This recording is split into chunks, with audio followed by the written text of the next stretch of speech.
18세기 영국의 철학자였던 데이빗 휴미 이런 얘기를 했습니다.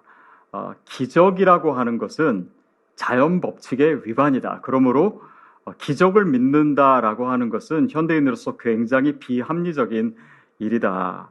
이렇게 얘기를 했습니다. 그가 그렇게 이야기한 근거는 뭐냐면, 보십시오.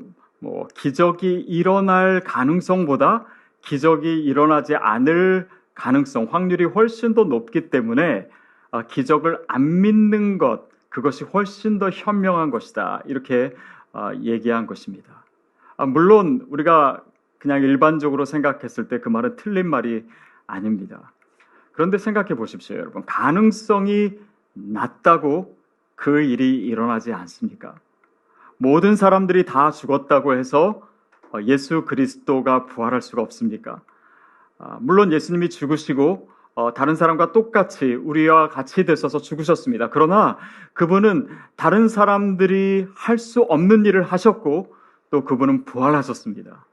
그런 기적의 사건을 우리가 믿고 있기 때문에 오늘도 우리의 삶에는 하나님이 개입하시고 또 하나님이 역사하시는 일이 분명히 있는 것이죠. 자, 생각해 보십시오. 기적은요, 가능성이 없어도 일어납니다. 생각해 보세요. 복권은요, 그 당첨될 가능성이 굉장히 낮습니다. 근데 매주 당첨자들이 나와요. 이거는 여러분더러 복권을 사시라고 하는 것은 아닙니다. 근데 보십시오. 가능성이 낮아도 일어날 일은 일어나게 돼 있어요. 하나님이 우리의 삶에 일반적인 자연 법칙도 주시지만 하나님이 그 법칙을 뚫고 개입하시는 일도 분명히 있습니다. 저는 저와 여러분의 삶에, 특별히 이 상황에 하나님의 놀라운 손길이 나타나기를 축복합니다. 그리고 우리가 그것을 경험하기를 원해요. 믿음으로 그것을 바라고 있습니다. 그런데 오늘은 기적이 일어나는가 안 일어나는가 그 문제를 이야기하고자 함은 아닙니다. 오늘 우리가 관심을 갖고자 하는 것은요, 이 기적 자체보다 더 중요한 의미가 있다라고 하는 것입니다. 그 기적을 통해서 하나님께서 의도하신 것이 있고 그 기적을 통해서 우리 삶에 주님께서 주시는 목적이 있습니다. 많은 경우에 우리는 그냥 눈에 보이는 것에 집착한 나머지 그 일, 그 현상 뒤에 있는 하나님의 의도, 하나님의 뜻, 또 하나님의 목적을 잊어버릴 때가 많아요. 유발 하라리의 사피엔스라고 하는 책이 최근에 굉장히 많은 사람들에게 읽혀지고 베스트셀러가 됐습니다. 근데 거기서 나오는 이야기 중에 하나가 인간이 가지고 있는 특별한 능력 중에 하나가 상상 속의 가치를 믿는 능력이라는 거예요. 상상 속에 있는 가치를 믿는 능력. 그러니까 손에 잡히지 않아도 뭔가 구체적으로 우리가 눈으로 보거나 그렇지는 못하지만 인간은 어떤 가치를, 보이지 않는 가치를 믿는 능력이 분명히 있다라고 하는 것입니다. 예를 들면 원숭이 한 마리가 자기가 먹으려고 바나나를 들고 있습니다. 근데 제가 가가지고 그 바나나를 제가 배가 고파서 먹고 싶어가지고 뺏었어요. 그러면 이제 원숭이가 막 화가 나겠죠. 그러니까 제가 그냥 뺏기는 너무 미안해서 한 10불 정도 그 지폐를 줍니다. 자, 그러면 원숭이가 그 지폐를 받으면요, 좋아할까요? 감사하다고 저한테 할까요? 아닙니다. 왜냐하면 원숭이한테는 이 10불짜리 지폐는 그냥 종이 쪼가리에 불과해요. 그러나 우리는 다릅니다. 우리는 그 돈에 그 10불어치의 이 가치가 있다라고 믿어요. 그것을 이제 합의를 해서 우리는 알고 있습니다. 근데 원숭이는 그 돈이 있으면은 바나나를 한 개가 아니라 정확히는 모르겠는데 한 10개, 20개 살 수 있는 액수라고 하는 것을 알지 못하지요. 자, 그런 것입니다. 돈의 가치는요, 그 종의 어떤 화학적인 성분이나 그 종의 형태나 크기나 색깔이나 거기에 있는 것이 아닙니다. 어쩌면은 그냥 우리의 개념 속에 있는 거예요. 상상 속에 있는 것입니다. 그런데 그 믿음 때문에, 그것에 동의할 수 있는 우리의 확신이 있기 때문에 인간은 경제 활동을 할 수가 있는 것이고, 또 인간의 사회가 유지될 수 있는 것입니다. 생각해 보십시오. 예를 들면 정의라고 하는 것. 정의라고 하는 것은 눈에 보이는 것이 아닙니다. 우리 손에 잡히는 것이 아니에요. 그러나 그 가치에 대해서 우리는 알고 있습니다. 사랑이라고 하는 것도 그래요. 그것이 다 구체적으로 우리가 느끼거나 다 우리가 볼 수 있는 것은 아닐런지 모릅니다. 그러나 그것이 얼마나 중요하고 얼마나 가치 있다라는 것을 우리는 알고 있어요. 또 믿고 있습니다. 신앙이라고 하는 것도 그렇습니다. 또 크리스찬에게 있어서 하나님 나라에 대한 그런 비전과 그런 목적, 이런 것도 우리가 가시적으로 다 볼 수 있는 것은 아닙니다. 그러나 우리가 그 가치를 알고 있고 믿고 있죠. 그것은 단지 상상 속에서만 있는 거 아닙니다. 그런 가치가, 그런 목적이 우리의 삶을 움직이는 거예요. 그것이 우리 삶에 의미를 주는 것입니다. 그것이 우리의 삶을 정말 가치 있게 만들어주는 거예요. 저는 저와 여러분에게 그것을 볼 수 있는 눈이 있다라고 믿습니다. 그리고 크리스찬에게는 그 영적인 감각이 더 발달되어 있는 것이죠.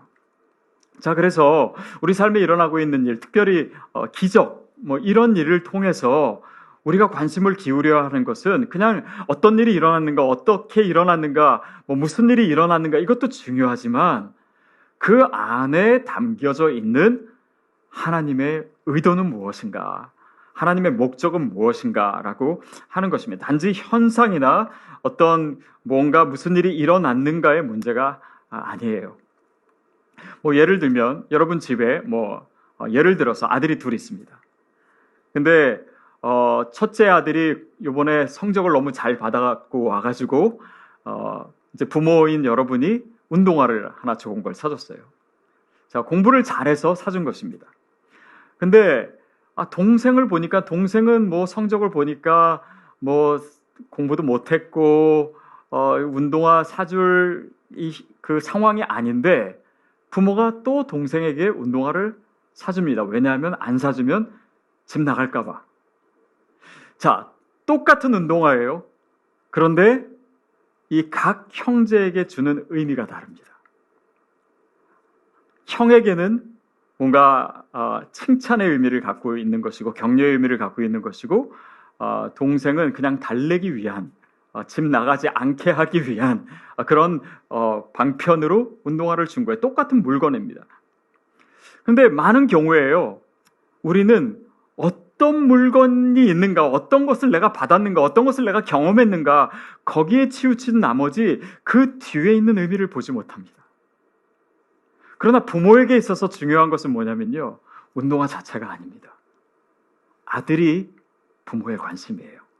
그 아들에게 어떤 의도로, 어떤 목적으로 이것을 주는가, 그것을 헤아리는 것이 부모의 마음을 아는 것이고, 그것이 실제로 내 삶에 일어난 일들의 의미이다라고 하는 것입니다. 결국 그래서 우리 삶에 어떤 일이 일어났는가, 어떤 기적이 일어났는가, 그것보다 더 중요한 것은 그 일을 통해서 하나님 무엇을 의미하고 계신가, 무엇을 목적으로 가지고 계신가라고 하는 것입니다. 예수님의 사건들을 보십시오. 예수님이요, 많은 병자들을 고치셨습니다.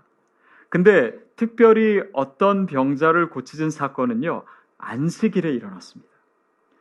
근데 우리는 그거 안식일에 일어났나 그거에 대한 관심보다는 그 안식일에 어떤 병을 고치셨는가, 어떻게 나았는가, 만약에 그것만을 본다면요, 그 본문의 진정한 의미를 우리가 놓치게 됩니다. 자, 안식일에 예수님께서 병자를 고치셨다라고 하는 것은요, 율법적으로는 이해할 수 없는 일입니다. 그러나 주님께서 그것을 행하심으로 무엇을 보여주셨냐면, 더 이상 율법의 시대가 아니다라고 하는 것을 보여주신 거예요. 예수님이 오심으로 인해서 이제는 율법을 넘어선 은혜의 시대가 되었다. 그것은 단지 예수님께서 육신을 고치기 위해서 오신 것이 아니라 우리의 영혼을 만지시기 위해서, 우리의 구원의 문제를 위해서 이 땅에 오셨다라고 하는 이 새로운 차원의 시대가 시작되었음을 우리에게 알려주시고 있는 것이에요. 영혼의 문제입니다. 구원의 문제예요. 또한 예수님의 기적 중에요, 오병이어의 기적이 있습니다. 물고기 2마리와 보리떡 5개로 5천 명을 먹이신 사건입니다. 그런데 요한복음에서, 물론 사복음서에서 다 그 얘기가 나오지만 요한복음에서 그 오병이어 기사를 다룬 다음에 그 뒷부분에 뭐라고 얘기하냐면 요한복음 6장 26절 말씀인데요. 제가 읽도록 하겠습니다. 예수께서 대답하여 이르시되 내가 진실로 진실로 너에게 이르노니 너희가 나를 찾는 것은 표적을 본 까닭이 아니요 떡을 먹고 배부른 까닭이로다. 자, 이 말씀은 무슨 말씀이냐면요, 예수님이 그 군중들을 꾸짖고 계신 거예요. 너희는 너희의 배만 채우려고 나를 따라다니는 것이다. 이렇게 꾸짖고 계시는 것입니다. 그러면서 예수님께서 그 뒷부분에 뭐라고 얘기하시냐면요, 나는 생명의 떡이다. 생명의 떡이다. 그래서 내 살과 내 피를 먹지 않는 자에게는 진정한 생명이 임할 수가 없다. 그러면서 자신이 오신 목적에 대해서 얘기하고 계신 것입니다. 사람들은 그 기적이 어떻게 일어났는가, 그래서 자신들이 무엇을 먹었는가에 관심을 가지고 있지만 예수님은 그 자체의 의미가 있는 것이 아니라 내가 곧 생명의 떡이다. 나를 먹어야 너희가 진정한 생명을 얻을 수 있다. 예수님이 오신 목적에 대해서 얘기하고 계시고 그 기적이 궁극적으로 가리키고 있는 더 중요한 의미에 대해서 얘기하고 계셨던 것이에요. 기적 자체가 아닙니다.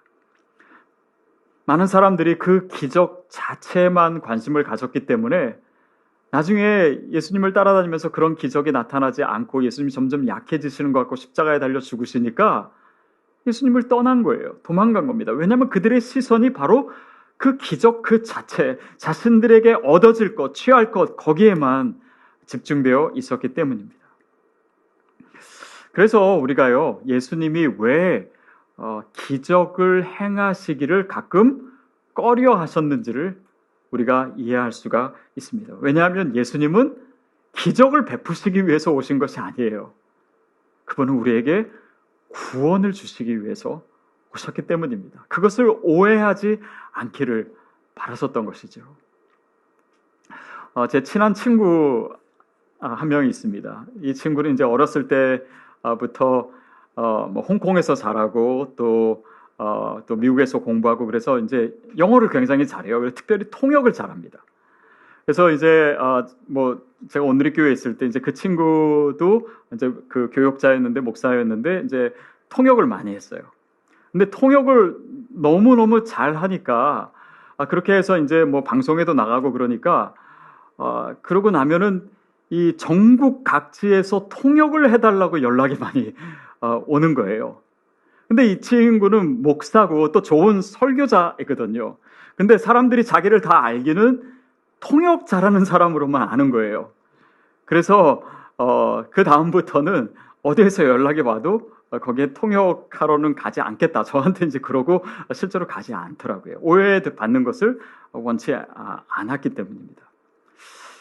참고로 저도 이제 온누리교회에 있을 때 하용조 목사님이 저한테 제가 영어로 잘하는 줄 알고 저한테 통역을 하라고 몇 번이나 그러셨어요. 그래서 제가 못한다고 그렇게 빼고 빼다가 결국에는 어쩔 수 없이 한번 하게 됐습니다. 그래서 이제 한번 통역을 했는데 그 다음부터는 절대 하라는 얘기를 안 하시더라고요. 어쨌든 여러분, 예수님께서는요, 구원자로 오셨습니다. 단지 기적을 행하는 자가 아니셨어요. 자, 그래서 이 로버트 케이픈이라고 하는 사람은요, 예수님에 대해서 이렇게 이야기합니다. 메시아는 이 세상을 기적으로 일회용 반창고로 인간의 상처를 덮기 위해 오신 것이 아니다라는 거예요. 그냥 반창고로 그냥 한번 고쳐주고 그래서 치유해주고 그것을 위해서 오신 것이 아니라 더 궁극적인 목적을 위해서 오셨습니다. 그분은 우리의 영혼을 위해서 오신 것이고 우리를 구원하시기 위해서 오신 것이고 우리를 영원한 형벌에서 구하시기 위해서 우리에게 오신 줄로 믿습니다. 그래서 그에게 있어서 이 기적이라고 하는 것은요, 그 자체의 목적이 있는 것이 아니라 더 궁극적인 차원을 위한 이정표로서 기적을 베푸신 거예요.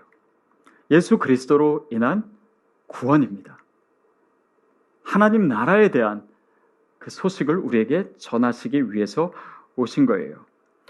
그래서 그 목적을 위해서 필요한 경우에 우리에게 기적을 베풀어 주셨던 것입니다. 우리가 그것을 헷갈리지 않기를 바랍니다.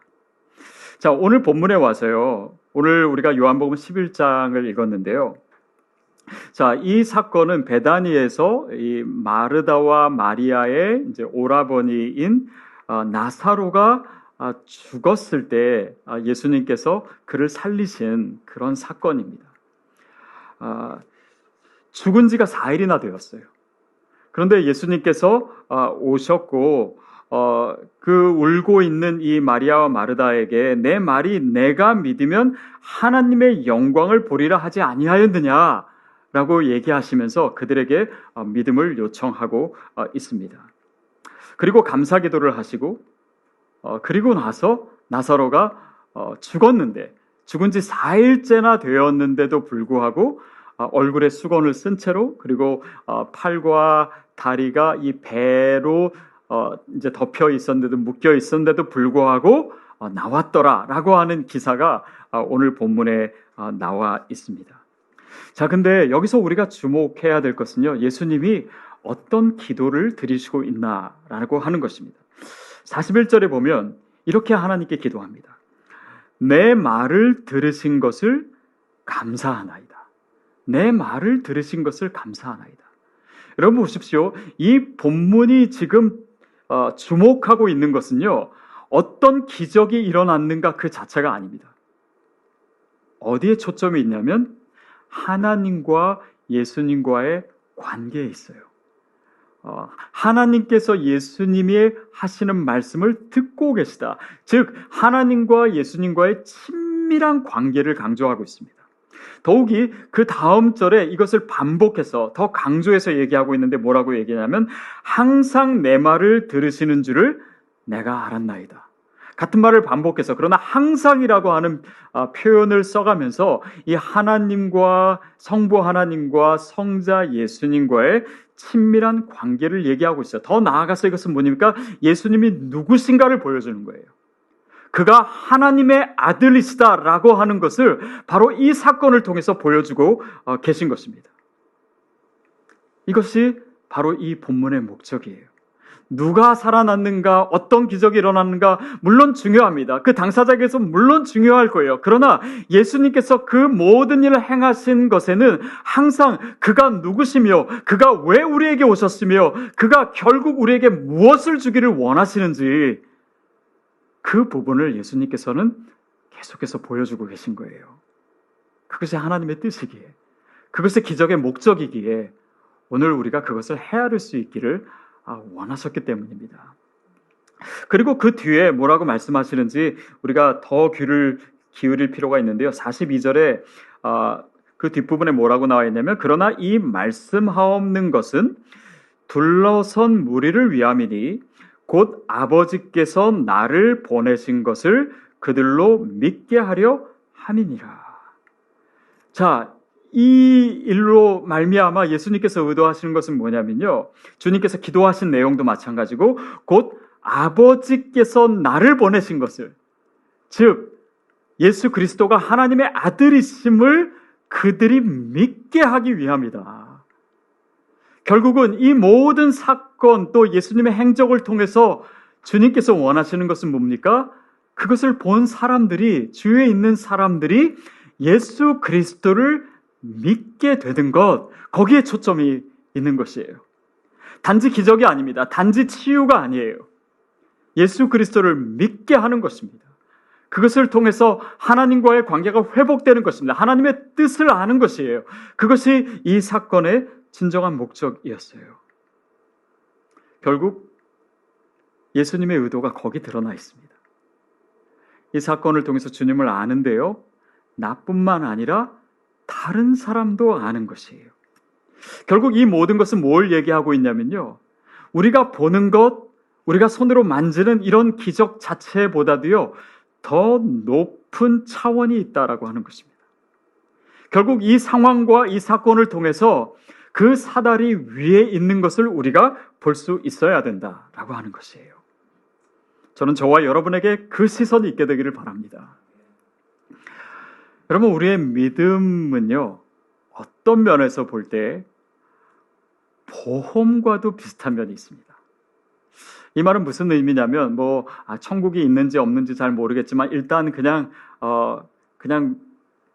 있다고 믿어보자. 보험을 이렇게 걸듯이 그렇게 믿어보자. 그러면은 최소한 손해는 아니지 않느냐. 이런 믿음을 얘기하는 것이 아니에요. 그것은 사실은 믿음이 아닙니다. 자, 그런데 이 보험과 믿음에 비슷한 점이 있다면 이런 것입니다. 여러분, 보험은요, 사고 자체를 방지해 주지는 않습니다. 그러나 혹시라도 사고가 났을 때 그 결과에 대해서 안정된 기반을 제공해 주는 것, 이것이 보험입니다. 자, 이것을 믿음에 한번 적용해 볼까요? 우리의 믿음은요, 사고를 다 막아주지는 않습니다. 물론 우리가 믿을 때 하나님께서 역사하시고 우리를 보호해 주시는 일들이 분명히 있습니다. 그러나 모든 상황에서 모든 어려움으로부터 이 믿음이 우리를 다 면제시켜 주는 것은 아닙니다. 그러나 믿음이라고 하는 것은 무엇이냐면 사고를 당했어도 그 결과에 대해서 안정된 기반을 주는 보험처럼 믿음은 다치더라도 심지어는 우리가 죽더라도 그 모든 것을 넘어서 우리를 지탱해 주는 안정된 기반이 있다라고 하는 것을 우리에게 가르쳐 줍니다. 그게 믿음이에요. 우리 삶에 어떤 일이 있더라도 어떤 어려운 일이 있더라도 우리는 여전히 하나님의 사랑받는 자녀인 줄 믿습니다. 우리는 구원받은 자예요. 하나님이 우리를 지켜주십니다. 우리 인생을 이끌고 계세요. 그런 흔들리지 않는 그런 견고한 진리 위에 우리가 서 있기 때문에 오늘 우리가 어떤 상황을 대면하더라도 우리를 주님의 보호하심 가운데 두신다라고 하는 이 사실을 의심하지 않는 것입니다. 그것이 우리가 이 모든 상황을 통해서 가져야 될 믿음인 줄로 믿습니다. 결국 우리가 그 하나님의 자녀라고 하는 이 확고한 진리 위에서 우리가 때로는 어려움을 당하고 또 우리 삶에 힘든 상황 가운데 있고 또 슬픔이 있어도 그 모든 것을 다 무마시키고도 남을 만한 그런 무한한 사랑과 무한한 능력과 그 하나님이 주시는 그 풍성한 은혜가 저와 여러분을 붙들고 있는 줄로 믿습니다. 그게 믿음이에요. 그것이 우리의 삶에 일어나는 사건들의 의미입니다. 여러분, 우리가 그 믿음 가운데 거할 때 바로 하나님의 나라가 우리에게 임하기 시작하는 거예요. 어떤 상황에서든지 흔들릴 수 없는 그 하나님의 주권과 하나님의 인도하심과 하나님의 보호하심과 하나님의 능력이 우리를 온전히 붙들고 사로잡고 있는 것입니다. 그게 주님의 나라예요. 주님의 나라는 모든 어려움으로부터 벗어나 있는 그 자체라기보다는 그 하나님이 내 안에 계시다라고 하는 그 믿음 때문에 어떤 상황에도 흔들리지 않는 그 하나님의 주권과 그 하나님을 향한 믿음과 그 은혜에 대한 확신이 오늘 우리 삶을 이끌고 있는 그 상태가 바로 하나님의 나라가 주는 은혜요 축복인 줄로 믿습니다. 결국 우리가 예수를 믿게 되고 또 여러 가지 상황을 통해서 하나님을 알게 되고 예수님을 믿게 되는 그것이 주님의 나라를 경험하게 하는데요, 거기서 멈추는 것이 아닙니다. 그것이요, 나를 통해서 다른 사람에게도 보여지고 또 전해지고 영향력을 미치게 되어 있어요. 이웃에게도 흘러가게 되어 있습니다. 우리가 정말 하나님의 나라를 누릴 때 이 세상도 우리 안에 있는 평강을 볼 수 있습니다. 저는 이 어려운 상황 가운데 하나님이 주시는 우리 안에 있는 이 평강이 세상으로 흘러가게 되기를 축복합니다. 하나님의 나라가 우리 가운데 이루어지는 것이에요.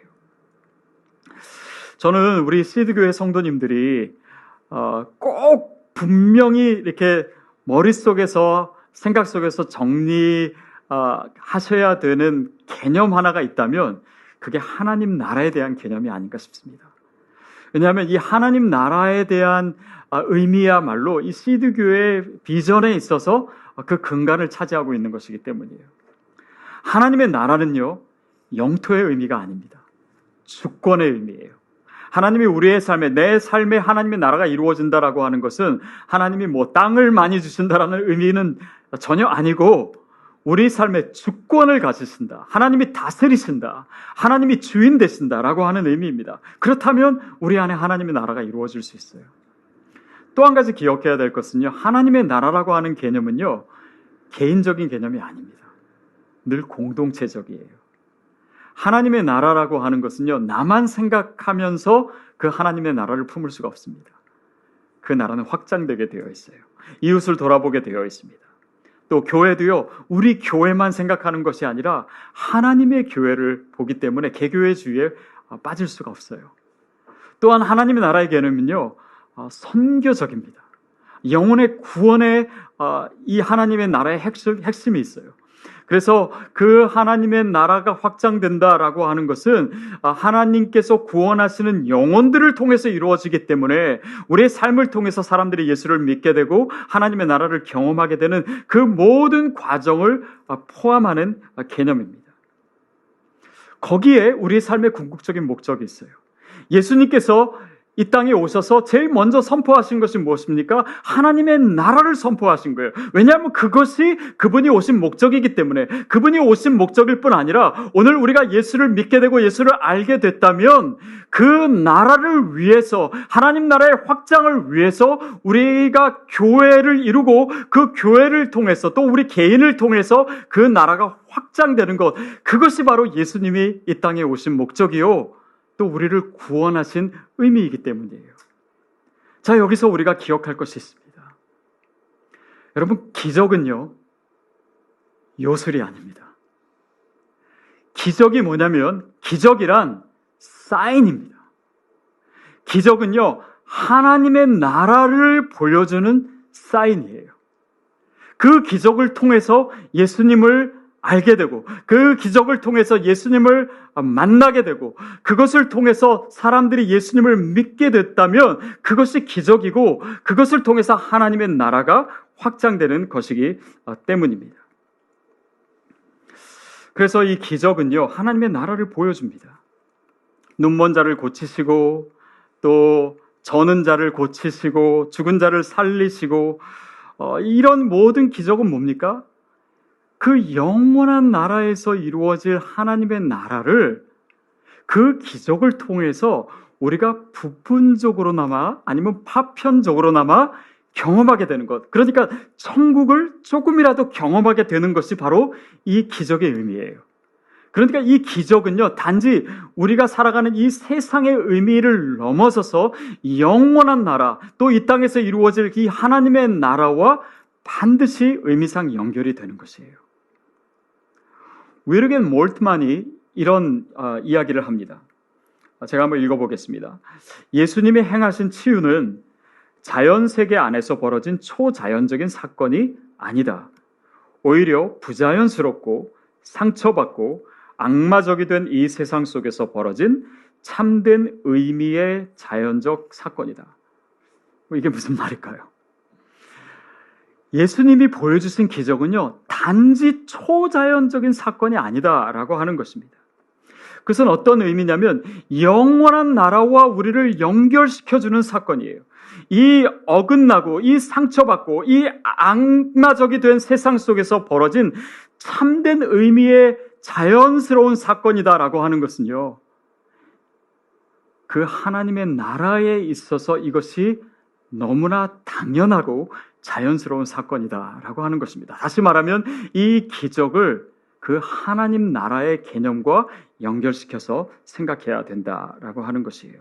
천국을 보여주기 위해서, 천국에 대한 힌트를 주기 위해서 주님께서 기적을 보여주시는 것입니다. 제가 신학교 다닐 때입니다. 한 번은 이제 집회에 참여했는데요. 이제 설교를 한참 듣고 있었어요. 그때 듣고 있었던 설교가 뭐냐면, 그때 이제 미국 목사님이 설교를 하셨는데 마태복음 13장을 가지고 하나님 나라에 대한 설교를 하고 계셨어요. 근데 그때가 제가 이제 20대 중반인데 저는 어려서부터 위가 안 좋았습니다. 그래서 뭘 먹기만 하면 소화가 안 되고 늘 배가 아프고 그래서 늘 고생을 했어요. 근데 그렇게 이제 계속 아팠었는데 그날 이제 집회를 참여하는 중에 또 배가 아픈 거예요. 근데 평소에 아픈 거와는 좀 다른 이 통증이 있었습니다. 그건 뭐냐면 뱃속이 굉장히 뜨거워지더라고요. 그러니까 마치 누군가 굉장히 뜨거운 손으로 제 위를 막 움켜잡고 있는 것처럼 막 숨을 쉴 수도 없을 정도로 너무 아팠습니다. 그래서 제가 어쩔 줄 몰라 하다가 조금 지나니까 이 통증이 없어지더라고요. 그래서 이게 뭔가 이런 생각을 하다가 갑자기 그런 생각 들었어요. 하나님이 정말 나를 만져주시는 거 아닐까? 혹시 그런 생각이 들어서 뭐 아니겠지 뭐 이런 생각도 하면서 근데 제가 주님께 이렇게 기도했어요. 하나님 정말 이 시간에 그게 주님이 만져주시는 손길이라면 제가 아직은 확실히는 못 믿겠으니까 주님의 손길이라면 다시 이 느낌을 제가 느끼게 해주세요. 그러면 제가 믿겠습니다. 이렇게 기도를 했어요. 근데 그렇게 기도하자마자 정말 한 1, 2분도 안 돼서 똑같이 느낌이 오는 거예요. 정말 뜨겁게 제 뱃속이 정말 타오르는 듯한 그런 느낌이 들었어요. 그리고 나서 지금 25년, 6년이 지났거든요. 근데 그 이후로 제가 위 때문에 아프거나 고생한 적은 한 번도 없습니다. 그러니까 그 시간을 통해서 하나님이 저를 고쳐주신 거예요. 근데 저는요, 그 사건을요, 계속 생각하면서 하나님의 치유를 경험한 사건으로만 생각했습니다. 근데 제가 오늘 설교를 준비하다가 제가 그때 들었던 설교가 하나님 나라에 대한 설교라는 것이 기억나요. 왜냐하면 저는 여태까지 정말 수천 편의 설교를 들었지만 설교 내용이 기억나는 게 별로 없거든요. 아마 여러분도 비슷하지 않을까 싶은데, 근데 그 설교는 내용이 전부는 아니지만 그 주제는 너무나 선명하게 기억이 나는 거예요.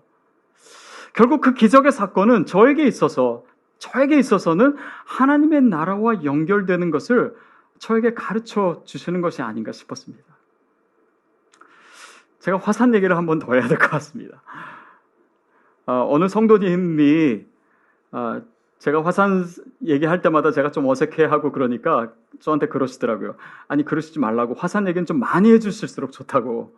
왜냐하면 이 화산 이야기야말로 사건이야말로 시드교회의 근간이 된 사건이니까 자주 얘기해 주시는 게 좋겠다고. 그 말씀에 제가 용기를 얻어서 한 번 더 말씀드리면, 그 사건은요, 저에게 일어난 정말 놀라운 기적이었습니다.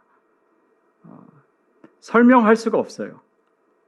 그래서 제 삶에 일어난 정말 제가 예상할 수 없고 기대할 수 없었던 기적이에요. 근데 그 사건을 통해서 저에게 얻어진 것은 단지 그냥 기적을 경험했다가 아닙니다. 저에게 있는 지금 이 모든 현실이 그 사건의 결과이지 않습니까? 뭐예요? 비전입니다. 하나님 나라에 대한 비전이에요. 전 세계 디아스포라를 통해서 하나님의 나라가 확장되는 그 그림을 하나님은 그 사건의 연장선 속에서 저에게 계속해서 보여주셨고 또 지금도 보여주고 계십니다. 기적의 사건은요, 하나님의 나라와 연결될 수밖에 없는 것이에요. 그것이 오늘 우리의 삶에 있어서 가지는 너무나 중요한 의미입니다. 그것은 단지 나를 위한 사건 아니에요. 하나님 나라를 위한, 나뿐만 아니라 다른 영혼들과 우리의 지역사회와 또 우리의 이웃과 또 전 세계 열방을 향한 하나님의 비전이 오늘 내 삶에 일어나는 이 기적과 같은 사건 속에 의미가 있고 연결이 되고 있어요. 그것을 우리가 볼 수 있어야 하는 것입니다. 로이드 존스가 이 부분에 대해서 이렇게 이야기를 합니다. 제가 읽겠습니다. 세상의 역사를 이해하는 열쇠는 하나님의 나라이다. 오늘날의 문제는 사건들을 하나님 나라의 부르심과 관계없이 그 자체로서만 이해하려는 것이다. 이 세상에서 우리를 놀라게 하는 일들을 보고 실족하지 말자. 그보다는 이렇게 질문하자. 이 사건이 하나님 나라와 어떤 상관이 있을까?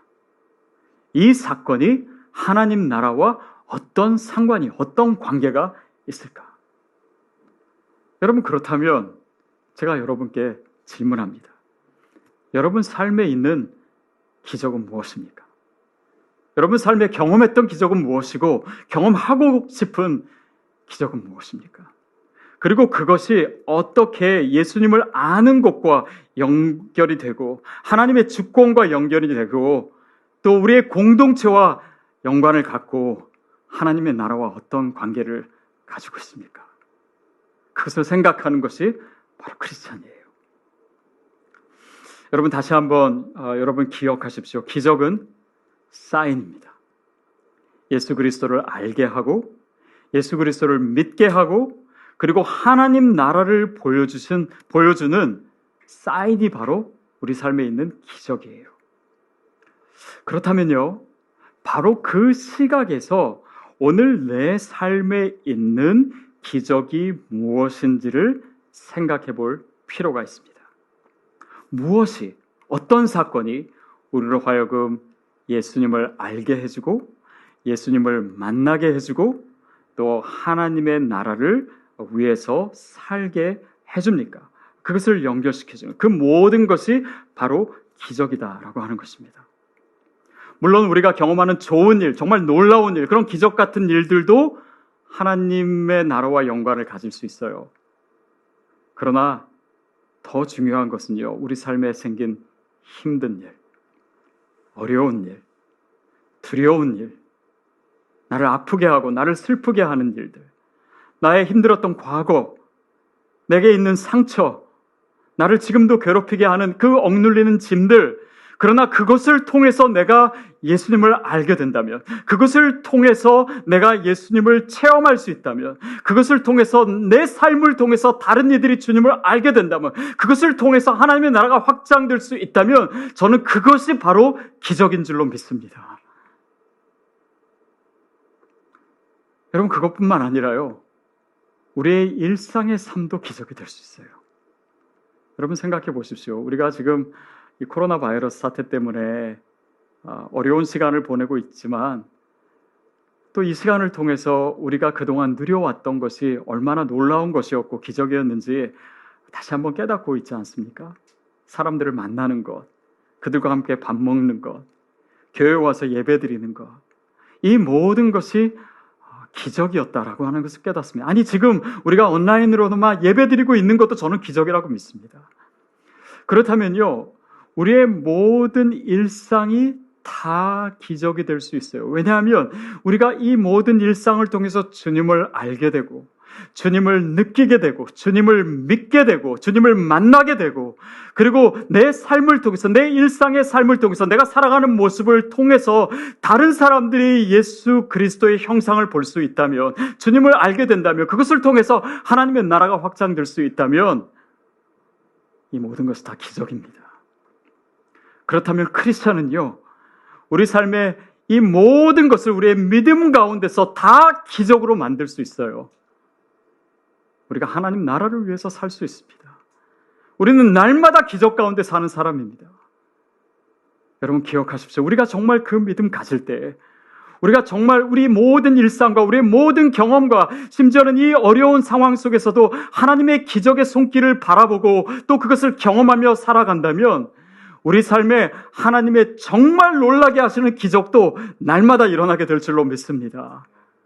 그것으로 인해서 정말 그 주님으로 인해 꽉 찬 삶을 사는 것, 그 주님을 날마다 기대하는 삶을 살고 어떤 상황에서조차 정말 주님의 손길을 발견하고 느끼고 체험하고 그 손을 붙잡고 일어날 수 있는 우리의 삶이라면 우리 삶 자체도 기적인 줄로 믿습니다. 저는 저와 여러분의 삶이 하나님 앞에서 하나님 나라를 위한 기적이 되기를 축복합니다. 그럼 그것이 오늘 이 상황 속에서 우리가 들어야 될 주님의 음성입니다.